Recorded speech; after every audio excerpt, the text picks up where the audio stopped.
thanks for taking the time to come on the show today. I appreciate it. It's a pleasure and honor to have you on. How are you today, sir? Thank you for inviting me, first of all. I'm very well. How are you, Aaron?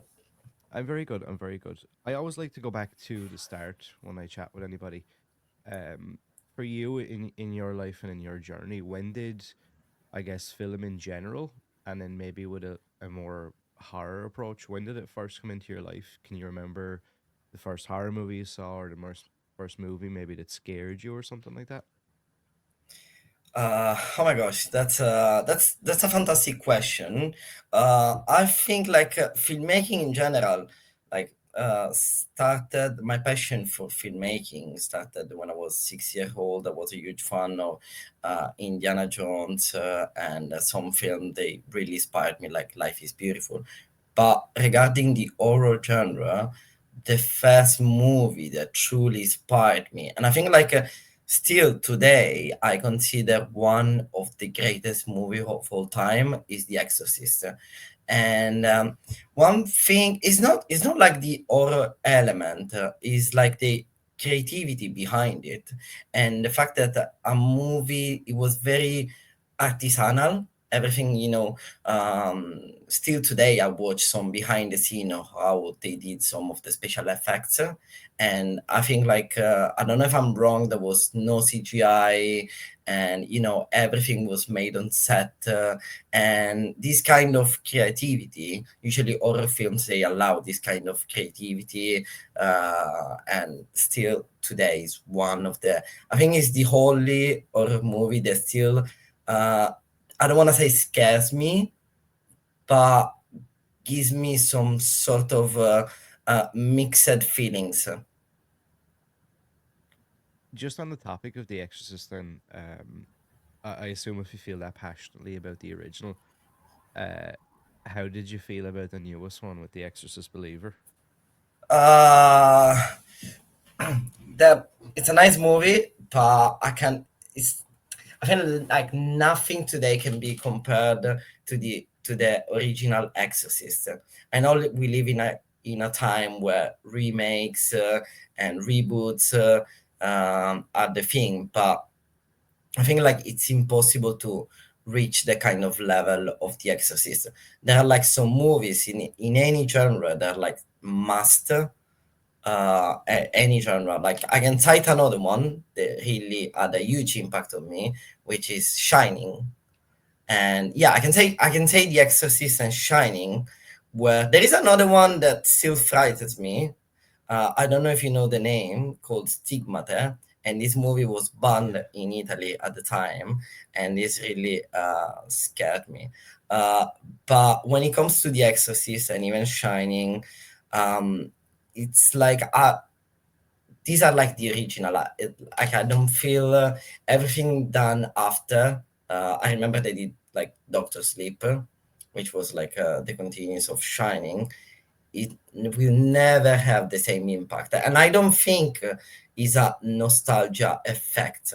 I think that what has been done with those movies, it cannot be redone. Do you feel then, as both a filmmaker and a fan, that when somebody takes on a project like that, you're nearly set up for failure from the beginning? And I guess to add on from that, um, and I guess this is probably a difficult question, but if you were approached with something like that, somebody approached you with a wanted you to direct or write an Exorcist reboot or remake or sequel or something like that, would it be the difficult choice between feeling like, okay, well, we can never replicate this thing, but maybe I can give my own take? Yeah, exactly. I don't think you will ever set up for failure. No, I think um, if someone would offer me something like this, and the same approach goes when you go on like a low budget in the movie. I think if someone would offer me something similar to The Exorcist, I I will do my best, but at the same time, I know that I can give like a different take, and maybe pushing the new generation on watching the original one. And same thing happened with when I shot Piglet and Hook, and there was like this sort of references to when it comes to Friday the 13th, Jason, these kind of characters, and it's a sort of recognizing the great work that has been done on those movies in the 80s, in the 90s. I think like these are two different things, and they will help the young generation go back and watch the original one. Is there something, obviously, you there's I feel like a lot of creatives have differing opinions on how to become a filmmaker or the best journey. Some people say they would never go to school, they would never go to college, they would just try and get a camera and shoot. Then other people I've spoken to said that the experience of going through a the academic side added lots of extra skills and lots of extra knowledge that they otherwise wouldn't have had, as well as obviously practice and working on your skills. How do you feel about that as somebody who went through that experience? Did you feel like it helped shape your creative voice? And is there any lessons that you took from that that you feel like you still use today? I kind of had both. That's why I don't think there's like a rule for success. I don't think like there is an exact rule or an exact path that you should take to be a successful filmmaker, or to make your own movie or to make the project that you like. My path was like a little bit different because I arrived in London in 2018, and I went studying business and management, but at the same time, was studying and working, and with the money I was saving, I instead of applying for a degree in filmmaking, I decided to take different short courses. So I went to Med Film School, Rainlands, and FTS, studying from producing to directing, filmmaking, even cinematography. I did like a short course in cinematography just because I wanted to have an idea. And then started as an editor, moved into production, had a full-time job in television, started directing small commercial music videos, moved into short film after short film, and then I applied for the first feature film, which was Highland of the Dose 2, directed that one, and some other films came along. And I feel like there's not a path. What I would say as a recommendation is to always understand that you have to almost re-strategize and reinvent yourself, which is also like part of the filmmaking. You grow up, you learn new lesson. I recommend both. I would recommend getting a degree into filmmaking, but taking different short courses. I remember when I was a Met, actually, like the teachers were amazing, but it was like a really short course. It was like 1 month or something. But I became friends with all my classmates, and I had a script ready, which was called a script for a short, which was called Swallow, and it was like a short horror film.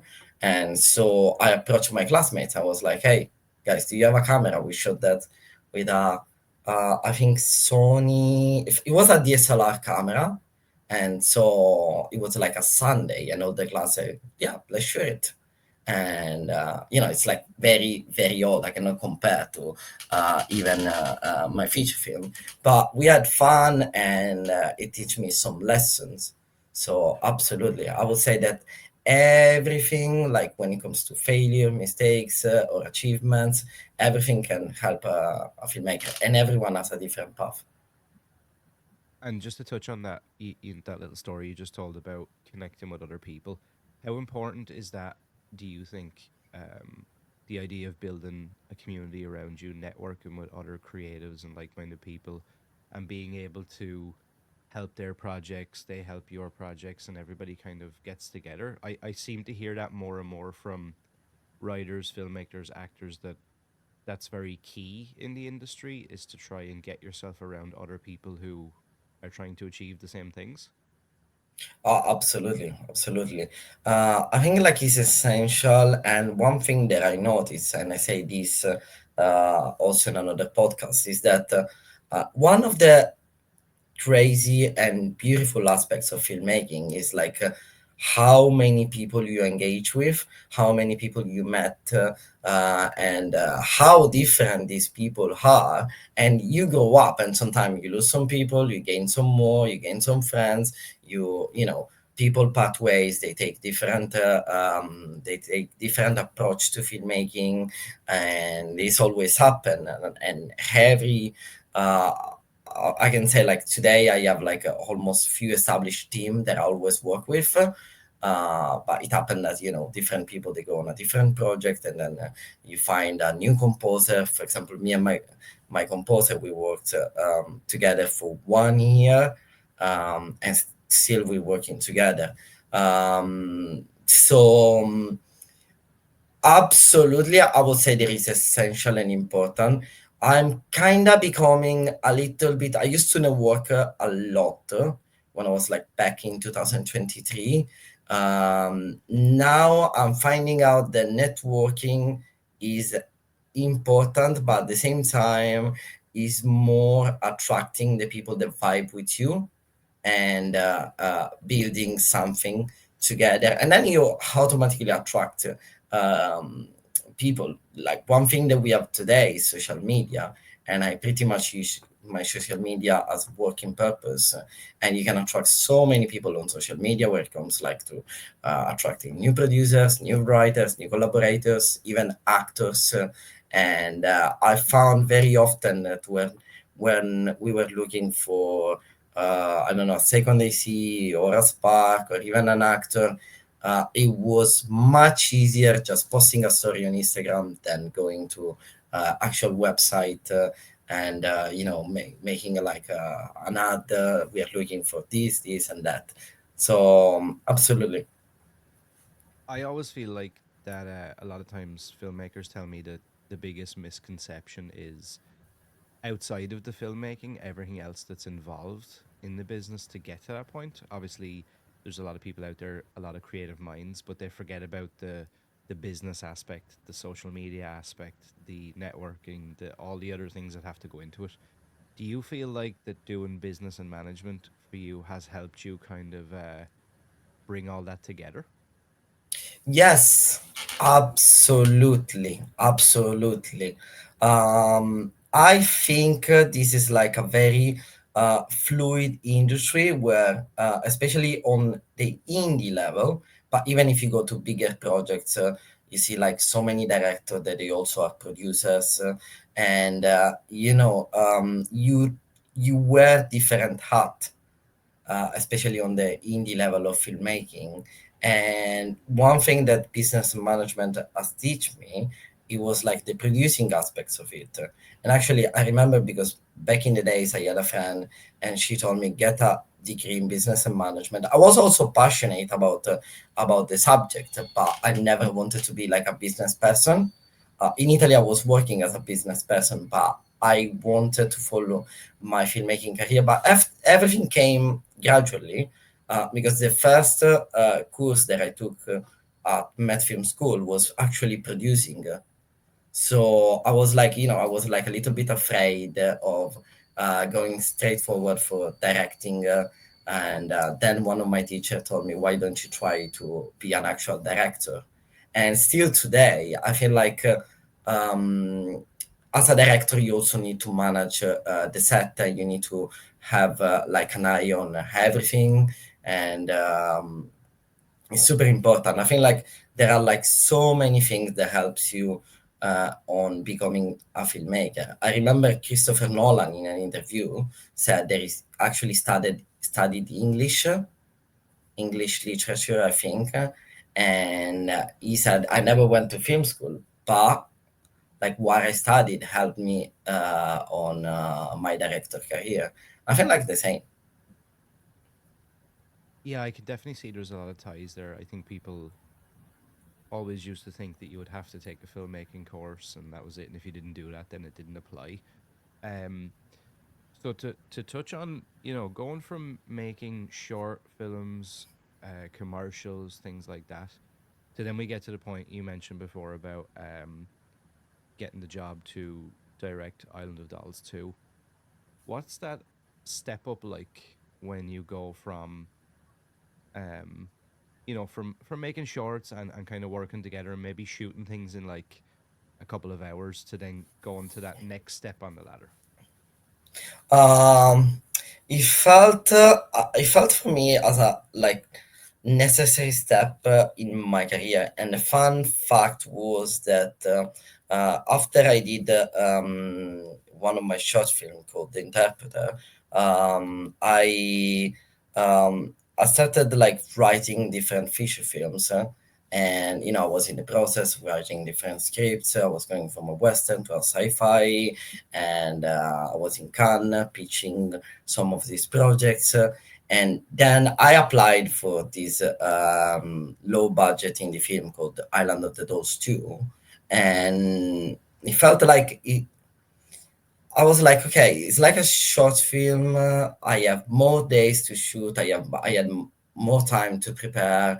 It was like more difficult and stressful compared to a short film, but like I had more days to work on it. I did all the preparation with the actors, different workshop, and I feel like it's something that I always recommend to filmmakers in general. After you do like one a few short films, just go straight into direct a feature film, even a low budget one. And when it came, when I received the script from ITN, I was like, I had the vision how now I wanted, and I took so many reference from other films, video games. Um, it was like lots of, there was like, it was very hectic on set, absolutely. But coming from a short film background where you film like a 15 minutes short film in one day, I was able to apply that onto the feature film. Yeah, yeah, I see what you mean. Um, and then obviously, I would assume this is happening more and more often. People are talking about things like Piglet. You mentioned a little bit there about Hook, and things like that. What do you think it is about the current, um, the current time we're in with horror and with that kind of filmmaking that has brought back all these characters? Like, I feel like there's so many different and now it's even got to the point where they've split off into like different kind of storylines. Like we have, like Peter Pan's Neverland Nightmare. Then on your side we have Piglet. We have Blood and Honey. There's all these different, and they seem to be, the audience seems to be receiving them really well. What do you think it is about the genre at the minute that's, there's a want or a need for that? Yeah, I thought a lot about it, and I don't think it's just because of the public domain. Of course, it's interesting to, watch a beloved character, a character you grow up with, turning into, a serial killer or like a nightmare. I think that there is like an actual need from the audience to go back a little bit, because all those films remind the kind of vibes that they were like in the 80s and in the 90s. And there is like this sense of, and again, I repeat the same word, is not just nostalgia, is that I feel like a lot, there are like different factors that are contributing to the rising of the genre. One is the rising of indie filmmaking, especially indie horror movie against Hollywood. Like, indie filmmaking is rising against Hollywood. And another one is the fact that all those films, and that's what I wanted to give with Piglet, have a kind of reminding of the 80s and the 90s, and especially younger generation finding that period. They never lived that kind of period. I'm not from the 80s, I'm from the 90s. but I still like remember from my cousins and like stories from the 80s. And if you think like even when you go on a bigger budget, you have like a product like Stranger Things or Dark, the TV series, that they always kind of sort of remind those genres. And I feel like this has contributed a lot, and it's something that yeah, that the audience enjoy. And the good thing is taking different elements and combining into something new. And like it all seems to have happened so quick. The public domain thing or whatever started to kind of come about, and people realized that these IPs or these franchises were kind of open game, and then everybody started to kind of scramble for these things, and it all happened quite fast. How has that been for you personally? And I would like to ask, I know there's a certain amount of stuff we won't actually be able to get too much into, but obviously, like, I'm correct me if I'm wrong, but so far on your slate, we've got just within this little small Yeah, capsule or subgenre, we have Hook, Piglet, and Mouseboat Massacre. yeah. How how has that been? With one, they're all finished. I assume they're all in post production. Um, how has that been for you? Because that seems like a very fast kind of turnaround of movies to have to keep this thing rolling. Yeah, Piglet is actually released now on Fandango in US. Mouseboat and Hook, they completed post production and it should be released soon. I feel like I received those scripts and it started with Piglet. And I did different genre of features, like from rom-com to family movies, action movies. And when I received Piglet, I knew already about Winnie the Pooh. I also watched Winnie the Pooh, Blood and Honey. I knew already about it, but what I wanted to do with Piglet was going on a different take. And first time I received the script, I read the script, and I was like, there's something here that I want to express. And that was like the going back on the 80s and the 90s. And that's why like the first chat that I had with my DP was like, I wanted to shoot this one with anamorphic lenses. I wanted this, I sent him some picture with the reference. This is the mood that I want to give to the film. I wanted a little bit more going into action splatter more than the scary element, because I remember when I was like, and I think it's still the same, when I was 14 and back in Italy, my friends and I, we used to, it was Saturday, we used to hang out, and then at the end of the night was like, hey, let's just go home and watch a movie. And you buy a few beers and you watch a movie, and you usually want to go for a splatter or something that is actually fun.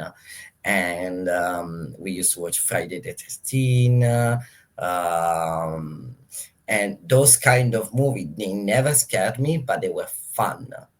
And at the same time, while I was reading this the script, I remember I think like I was watching some stuff for YouTube, and I remember this Tarantino reference in an interview, where the interviewer asked why all this use of violence and blood. And it was like, it's just fun. I was like, okay, I want Piglet to be fun. I want people to have fun, because personally, I don't get scared about this film. Like it's like I don't want to say they are not scary. They are, but it's a different kind of fear. But at the same time, the entertaining element is more important than the fear itself. It's just that, watching the movie, having fun with your friends, even laughing sometimes. Why not? Like, oh wow, this is absurd. This is so absurd. It's crazy. And even when we were on set, we wanted to create those kind of very weird death, with every single character, and it was even fun dealing with the props on set and getting to be creative actually happened to change a few scenes on the script and readapting with the location that we had. So I would say that this was like the first big challenge, apart from the days, because we shot all those films 10 days each film, 11 days each film. And the biggest challenge, but at the same time, the fun part was, okay, here is the script, here's like my kind of short list or the way I visualize it, and we have this location, and how we can like make it all those characters interact with the props that we have on the actual location. I remember I changed one of that scene because when we went to the location, I found some interesting tool, and that's something that you will see in the film. So it's fun, it's challenging. I wanted to give like a sort of different take and different approach, and the same was for post production. Even with the music, went back to my composer and say, "Hey, we got this film. I want to, make it fun, make it hectic, very action or vibes." Yeah, there's definitely, and I feel like there was probably a period of horror there that we kind of lost that fun. Everything had to be very serious. Everything had to have a huge message behind it, whether it be Yeah. political or to do with some of the gender stuff and different things that were going on in the world. While that's all fine, I think we lost that place of, like you said, just some friends want to get together, or maybe if you're going on a date or something like that, and you want to go to the cinema and just see a fun movie, 90 minutes, have some fun, have a drink, whatever it might be. Um, and I definitely think there's a huge place for that now. Was there ever a fear for you guys when, that realization that obviously now, I think looking at some of the returns on this and the reception from the audience, does it just stoke the fires further? Or is there a worry about like, okay, everybody's going to want to jump on this idea now and everybody's going to try and do maybe their own Piglet movie or their own Hook movie or their own, is that a worry, or the more the merrier?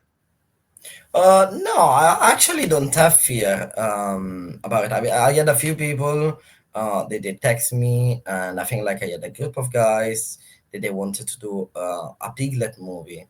And they asked me for a few recommendation, and I think like I would say the more the merrier. And even myself, I'm not an inventor of the genre. I try to give like my take when I receive the script. I haven't launched the public domain.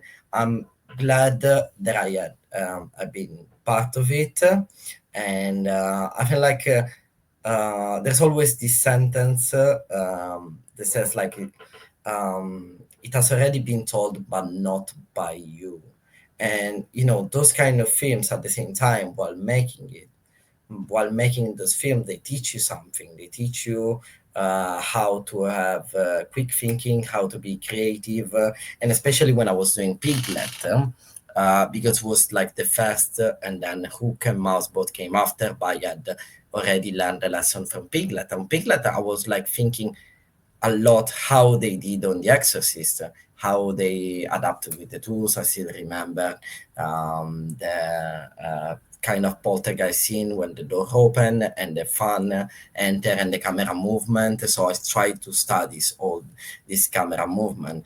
I feel like is I'm definitely the more the merrier. And if the audience one day they will decide they don't like those films anymore, that's okay. I feel like there is always there are different cycles in filmmaking, and you just need to have fun with it.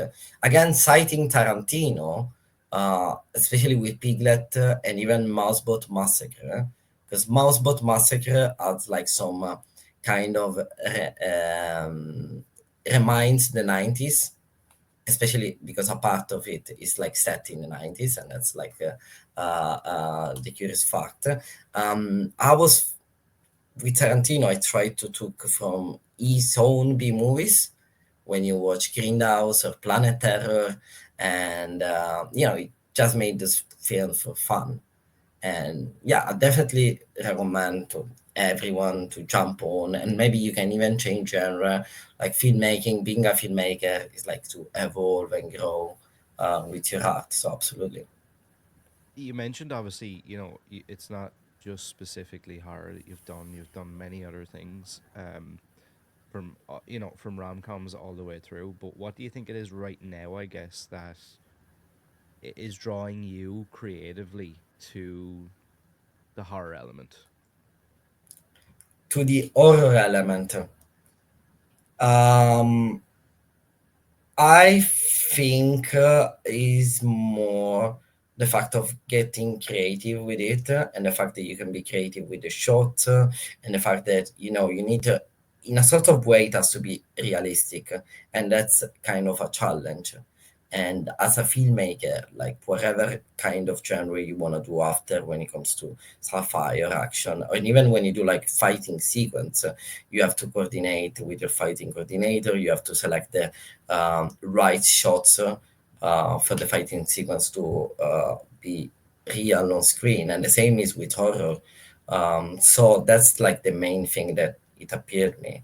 Um, Me as a filmmaker, it's like the fact that you need to, especially if you are limited on a budget, the horror genre help you to be creative, and especially is one of the very few genre that it will help you to show the audience your style. It's like it's a little bit I don't want to say easier, but you can show your style to the audience by doing horror films. Yeah, I've had that answer actually multiple times recently where people have told me that a lot of it comes from they feel like you can be a lot more creative in that genre and kind of show off some of your ideas, some of your flair compared to maybe some other genres where there's a bit more of a rigid, it needs to be kind of these beats, whereas in horror you can be a bit more free. Absolutely, absolutely. And the one thing I can bring you an example in Piglet. The beginning of the script was like a little bit different, and we had this scene with this huge van. No spoiler, but I had to set up a van, but we didn't have a van. So when we were at the location, we found a very old trailer, which was still used for filmmaking purpose. So I went to my team and to my DP and say, "Hey, why don't we set up this as a van, as a moving van?" But was like an old trailer on the forest, and so um, they liked the idea, set up the lights, creating the scene as the van was moving, and this was kind of fun. This is kind of sort of things that is much easier to achieve, or you have more room for creativity when it comes to horror, action, sci-fi. When you have to set up scene, making like it look real on camera, but at the same time, yes, you start thinking of the option and solution. And I feel like this is also part of being a director, a filmmaker, finding creative solution, solving problems. So absolutely, the horror genre is one of the genre that helps you on solving problems. Yeah, I've been told that multiple times. And then if we move to, obviously I know there's no official release dates or anything like that for these movies, but um say with something like Hook, uh from an audience standpoint, thinking about that, it seems to me like a very difficult maybe IP to bring. I don't want to say to bring to the horror genre. Like easy in one sense, like I get how you can make Hook an evil character, but then also, like you said, to make it somewhat real, somewhat enjoyable, entertaining. Was that difficult? And if you can, I don't know how much you can say. Maybe explain to people maybe a short. synopsis of actually what people can expect from that version of Hook? Absolutely. I can give you one right answer, and this is when I started reading the script. I was like, how can I, how can I give my take on Hook? Of course, and people they've seen also from the stills, like Hook is kind of monstrous, terrific, and but there is one thing in the movie, and that's the thing that I wanted to express, which is his human side. I think like his human side is more scarier than his face or his appearance. They can be scary. I feel like the makeup team they've done like a huge work with makeup, and again we were like on a limited time, limited budget, but we had fun with it, and like you, the audience you will see some transformation on the movie, and that's one of the things that I wanted to apply is that Hook will change his makeup and his face in some scene. It will change along the movie, so you will start seeing his more of his human form at the beginning of the movie, and then you will understand why and what made him change.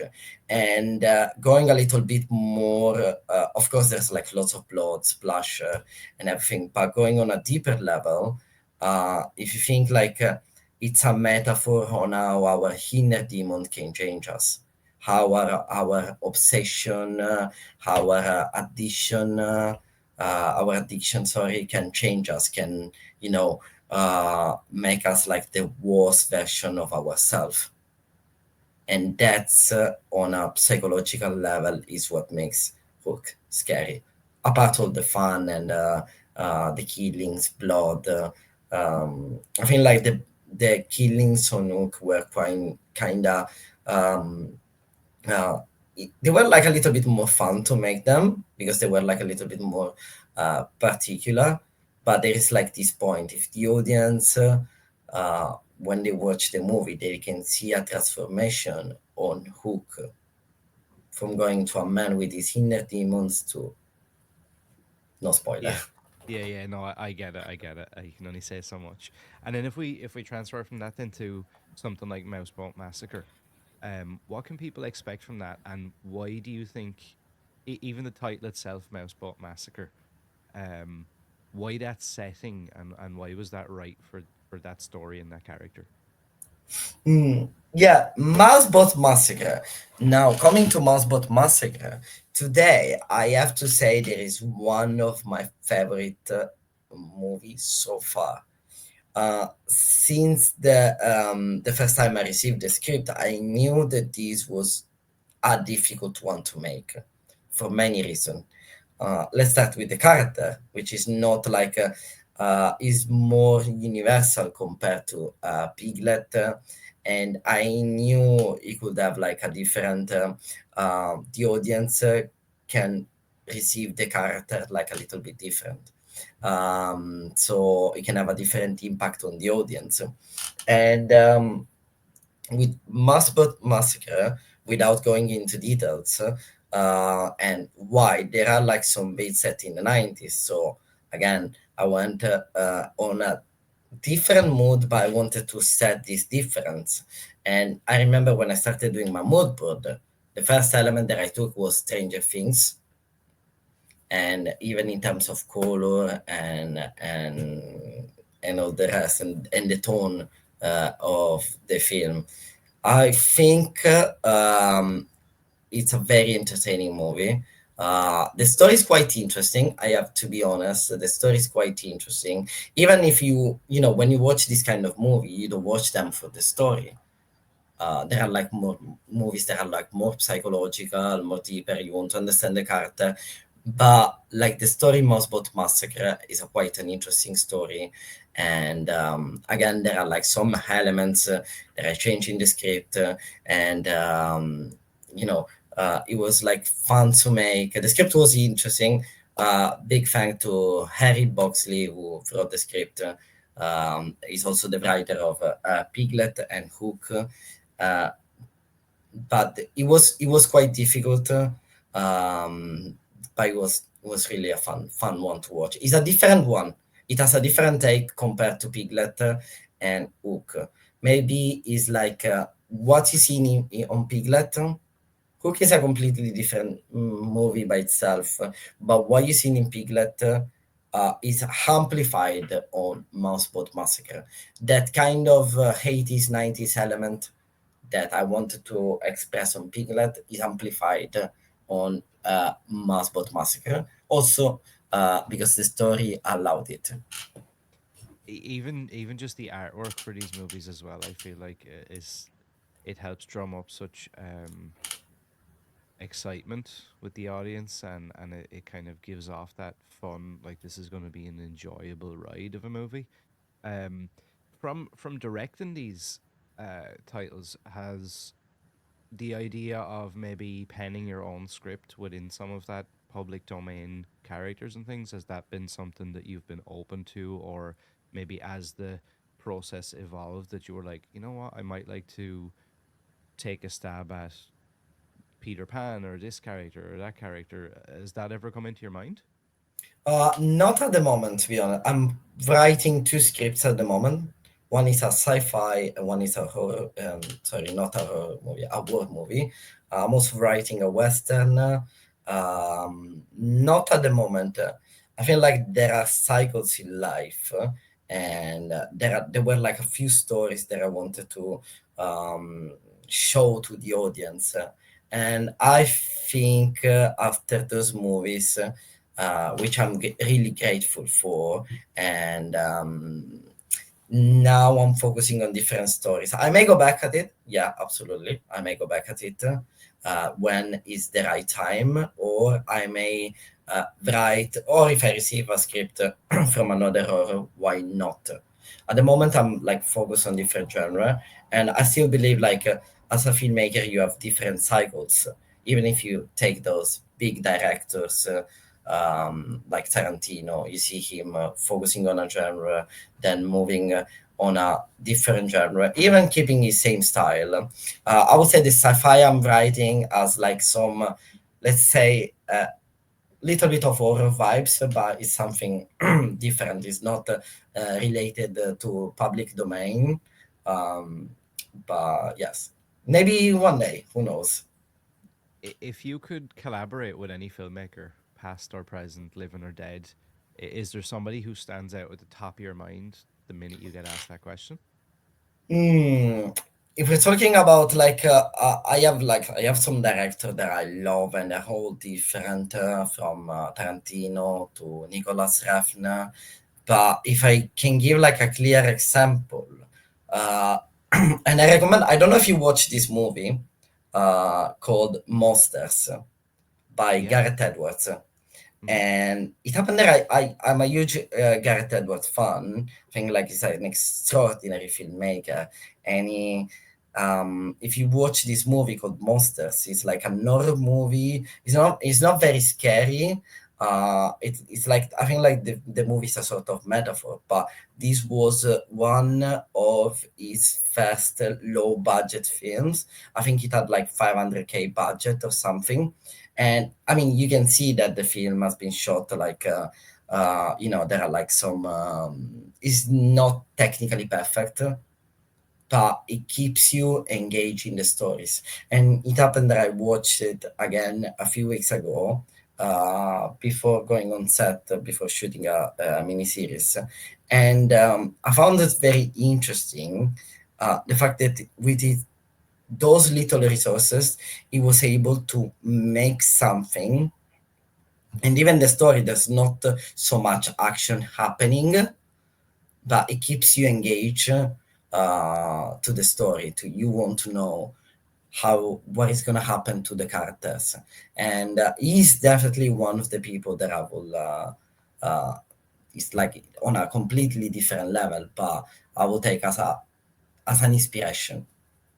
Yeah, and it's crazy. Like maybe a lot of people don't notice that the same guy that made that movie his progression now in the industry. Like he's doing the newest Jurassic Park, which is like, Yeah, I think it goes to show that if you give somebody a chance to kind of show themselves and shine, that they can develop and they can take on absolutely. those bigger projects. Absolutely. I mean, he did so many projects. He did Godzilla, Star Wars, The Creator, which I loved Hmm. it.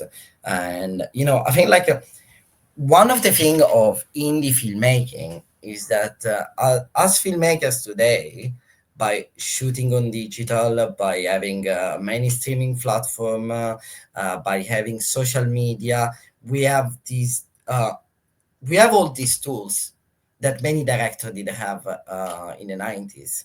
And even if you shoot like a low budget indie film, whether it's horror, action, sci-fi, and you do some mistakes on set, or not everything is perfect, the costume is not perfect, this is the location that you can get, this is like the kind of props that you can get, um, you can still show your style. You can still make a good movie.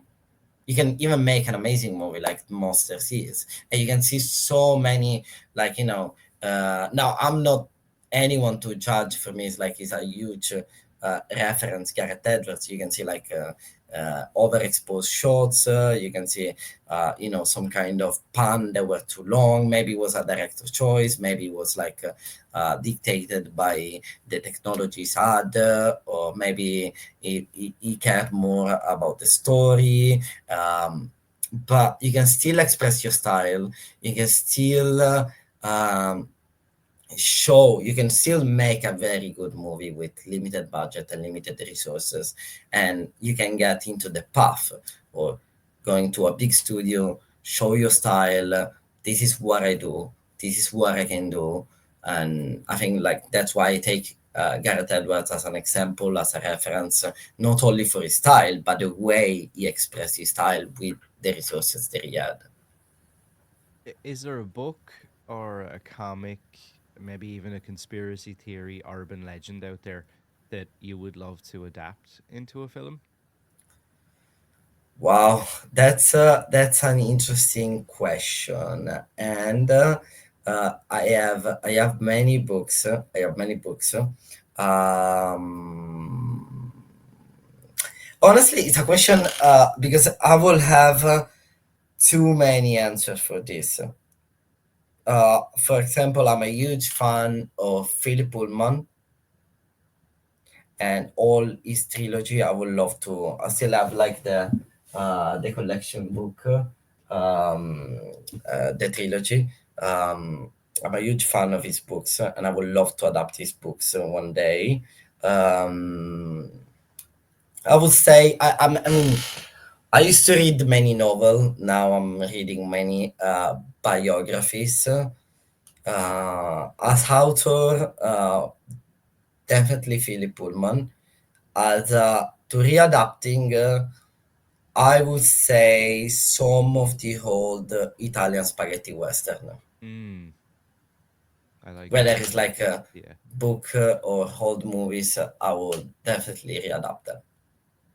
And speaking of, and I know most filmmakers, they have their own creative ideas. They have their own stories that they want to tell. So a lot of times, this question isn't necessarily something that they ever really care too much for. But I always like to ask, just as like a fun question: is there an existing IP?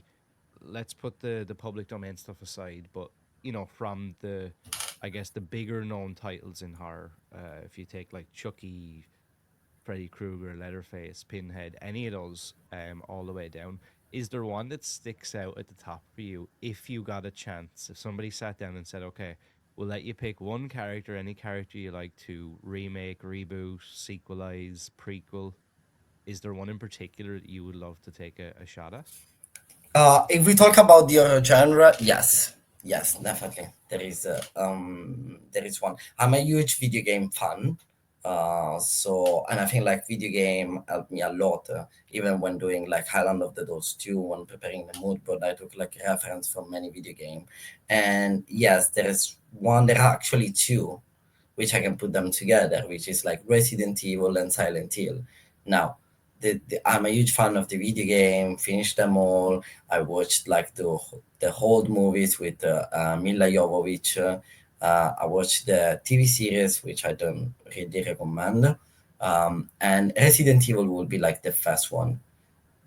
I would love to really give justice to Resident Evil, and I will give like a completely different version of Resident Evil. I remember, and I feel like they did a terrific job with those old Resident Evil with Mila Jovovich. But I think like when they did Resident Evil 2, the movie, which has character from the third video game, I don't know. I still like watch that movie today sometimes, and I'm like, it has been massively criticized by the video game audience, but I will take so much from the video game, and I will give like my take. So Resident Evil will be like my first answer, followed by Silent Hill. And this is why these are like video games done back in 97, 98. And I remember like playing even Silent Hill. It really scared me. It really frightened me. And it was just a whole game for PlayStation 1, which it didn't even have like this kind of realistic graphics, but the story itself is. It's actually so those two first Resident Evil movies. I always try and hold a place in my heart for them. But like you said, I feel the same with the second one. Every time I watch it, I'm like, ah, and like I know they bring Nemesis in and stuff like that, but I just felt like it could have been so much more. And it's Yeah, crazy to yeah, me that absolutely. there's so much lore in Resident Evil and Silent Hill. There's so much good characters, concepts, ideas, locations, storylines that we could have gotten. And it was like as the series progressed, it became more action heavy, more about 3D shots, slow motion shots. And it just got away from I think what Resident Evil is. Have you seen the news that I think it's Zach Cregger's who done Barbarian and things like that. He's going to write and direct a new Resident Evil movie that he said is going to be it's going to be the closest thing we've ever seen to the original games.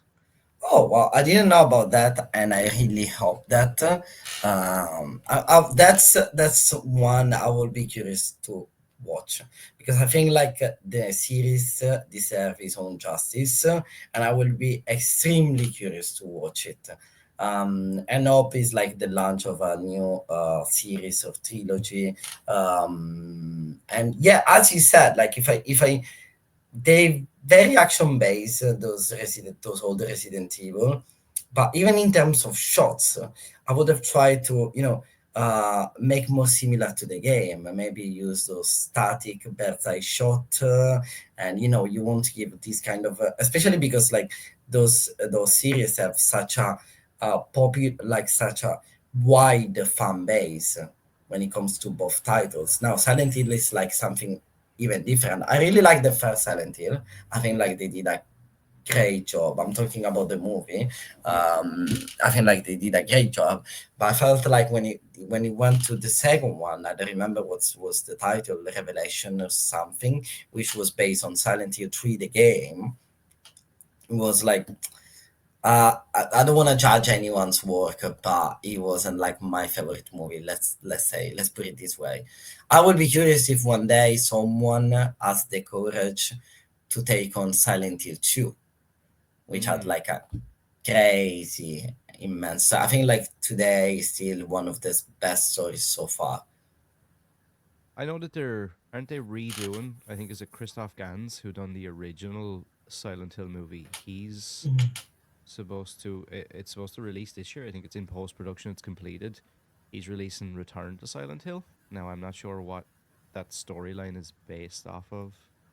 I need to have a look at it because I didn't know, and I'm really curious. I'm really, really curious. It's really unfortunate for Resident Evil because I mean even the games still have this huge, especially with all the game remakes and remasters. Like they've been so well received. I seen just yesterday they posted that the the new Resident Evil remasters have topped 167 million units sold, which is like beating out Monster Hunter series and all these other huge IPs. So like Resident Evil still has a place for uh, a massive audience, and I just feel like we never really got a proper film adaptation. Exactly.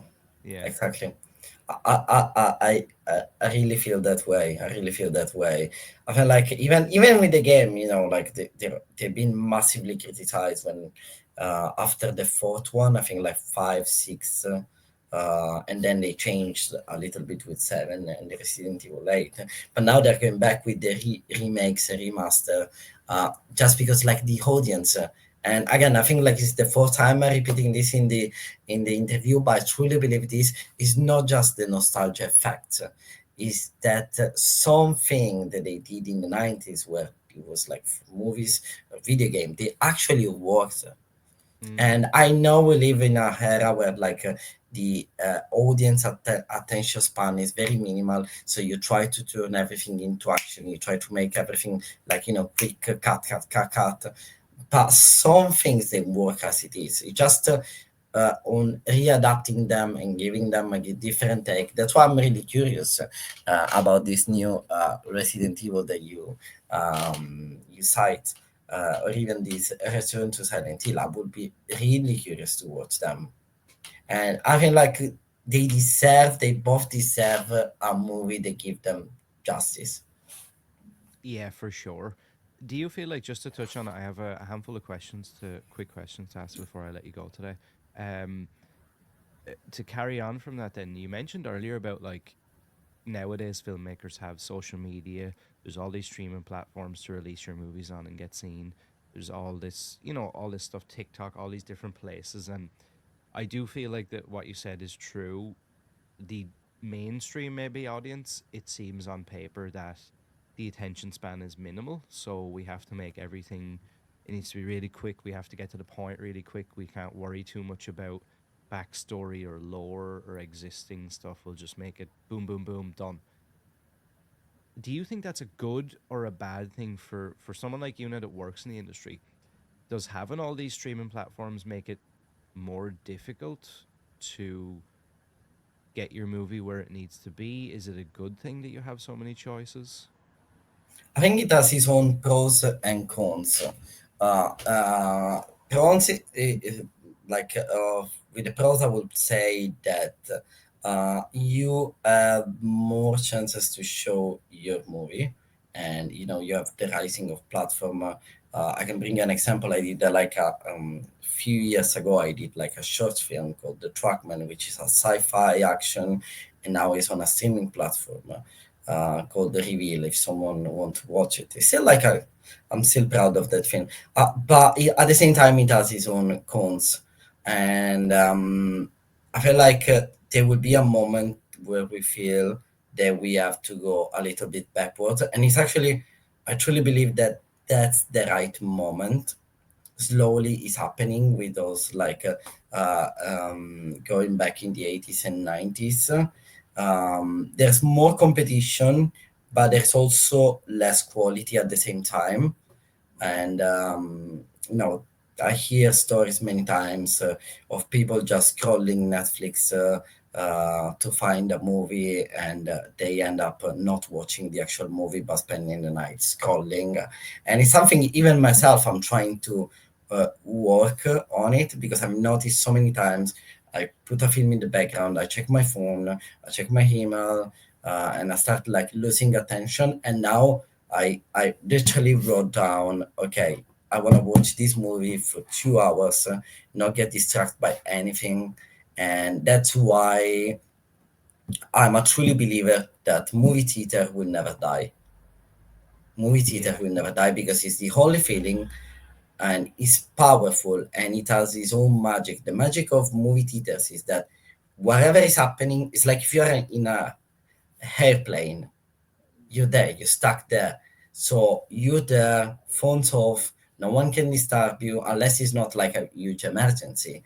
But you are there sharing the same experience with a number of people, laughing, crying, like being there in the actual. I feel like streaming platform are it's like social media.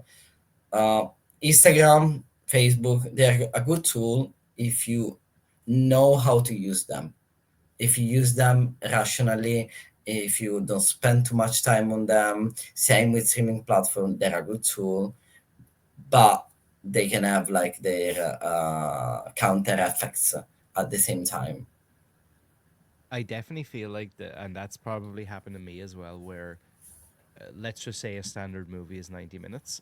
Sometimes on streaming platforms, I could spend 90 minutes and I'll watch 10 minutes of 10 movies and I just keep not next, next. And when I think back, it's funny because I remember in the 90s when, when video stores were still a Yeah. big thing. And I remember on like a weekend, you would go with friends or whoever and you would rent a tape and you were committed to that movie, whether it was good or bad.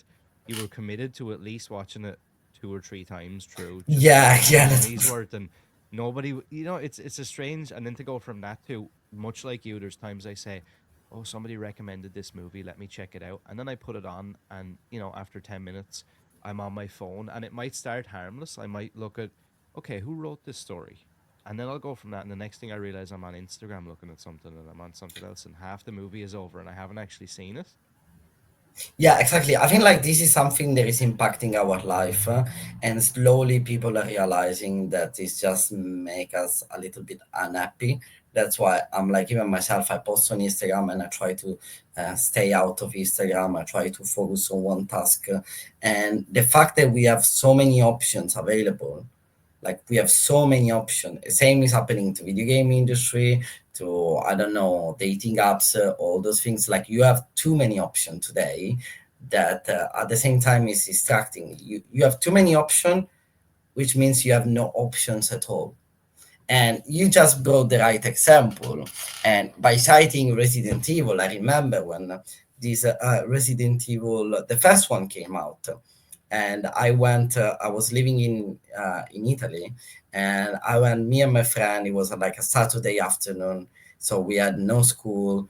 We went to the shop. I had a shop nearby my house, and we rented VHS. It was Saturday afternoon. We watched together Resident Evil 1. We loved it. We had like chips, all those kind of things. I think like 12 or something. And then I had to bring back the VHS on Monday, but I rewatched it twice on Sunday.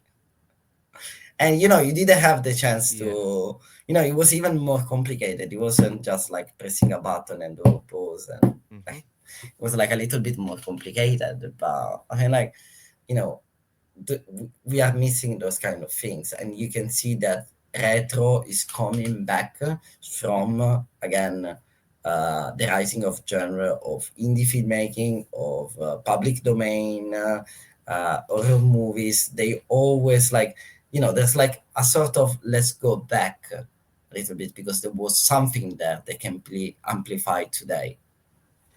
Outside of that, then, two more quick questions I'd like to ask you before I let you Yeah. go.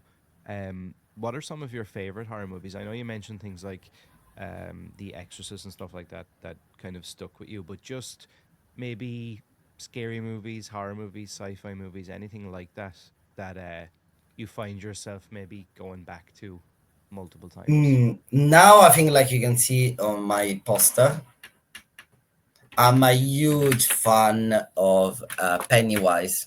I have the books. I'm a huge fan. I think like in terms of character, is my favorite character so far. In Mm. terms from the aesthetic to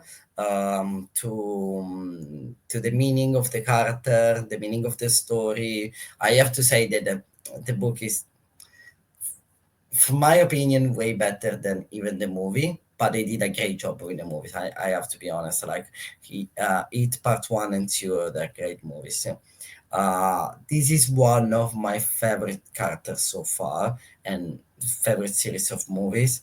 Um, what else I can add? There are like some characters that actually I've loved to watch again in a new and fresh take.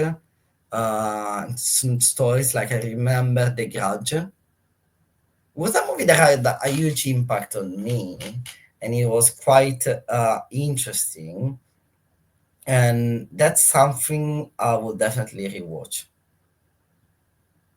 Yeah, yeah. There's and Like it's funny the because I feel like some of those things they still have that I in a way I kind of hate using that word nostalgia all the time, but there's definitely something there from that era, that 90s. You've alluded to it a couple of times that I don't know, it just it felt different, and I think it's exactly you hit the nail on the head with the idea of like having so much choice, we kind of have no choice. You become paralyzed.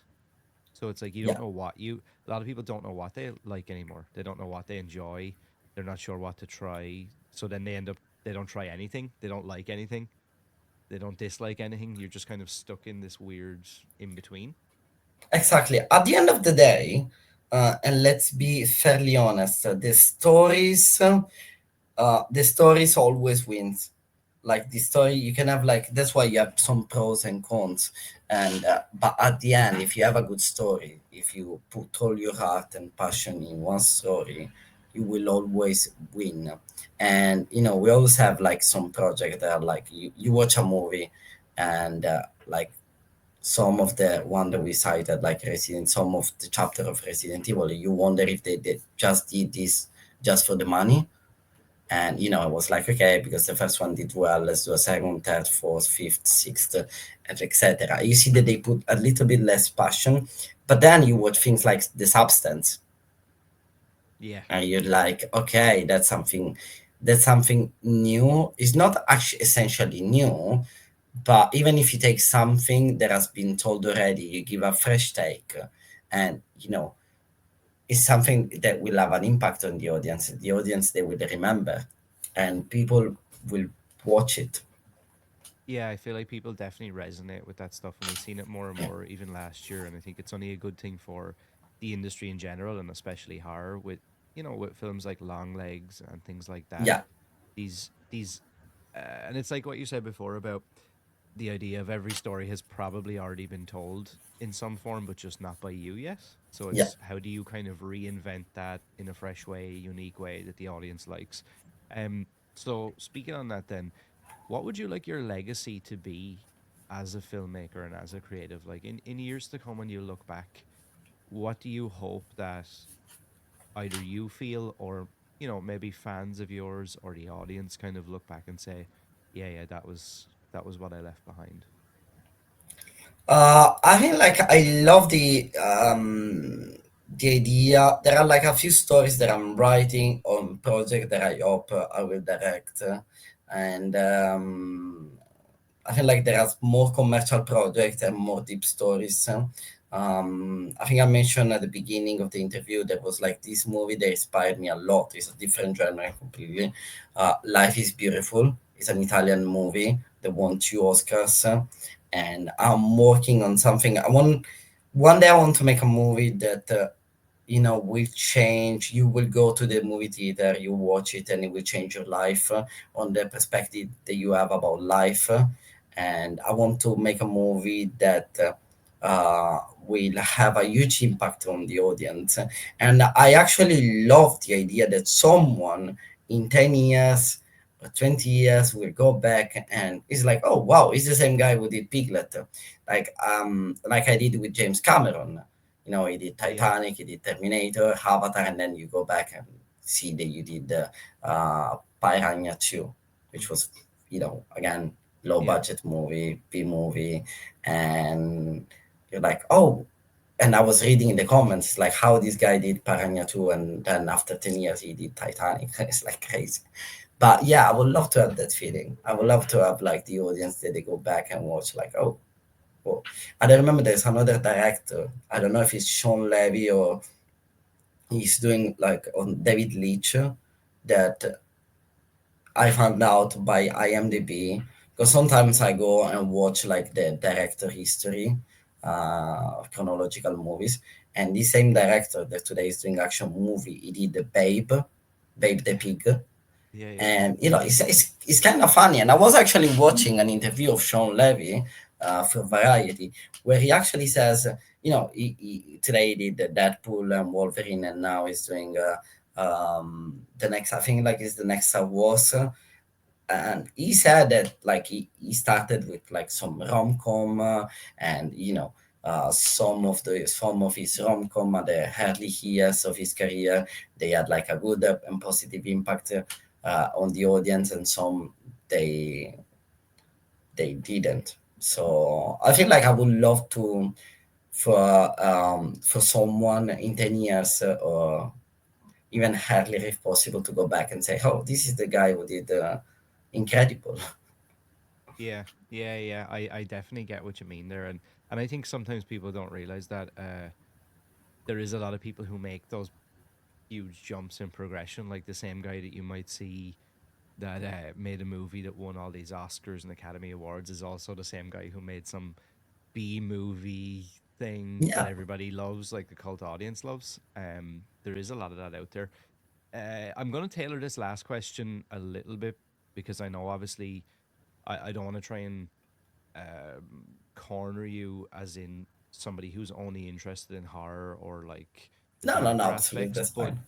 I suppose it's tailored a bit more towards that. Obviously, I know you have many different things that you enjoy and like, but as regards horror or sci-fi or maybe some of the darker elements um of telling a story, why do you think it is that you are attracted to that as a fan and then as a creative, and what does it mean to you?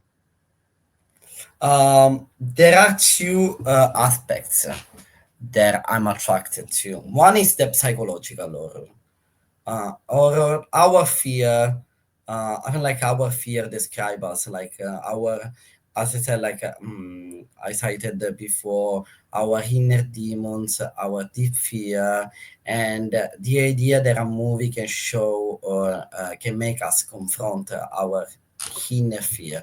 There are like so many psychological stories that I enjoy. I actually directed movie last year called Bait, that has now finished post production, which was one of the most interesting stories I ever received, one of the most interesting script, and it was completely different from Piglet and the other.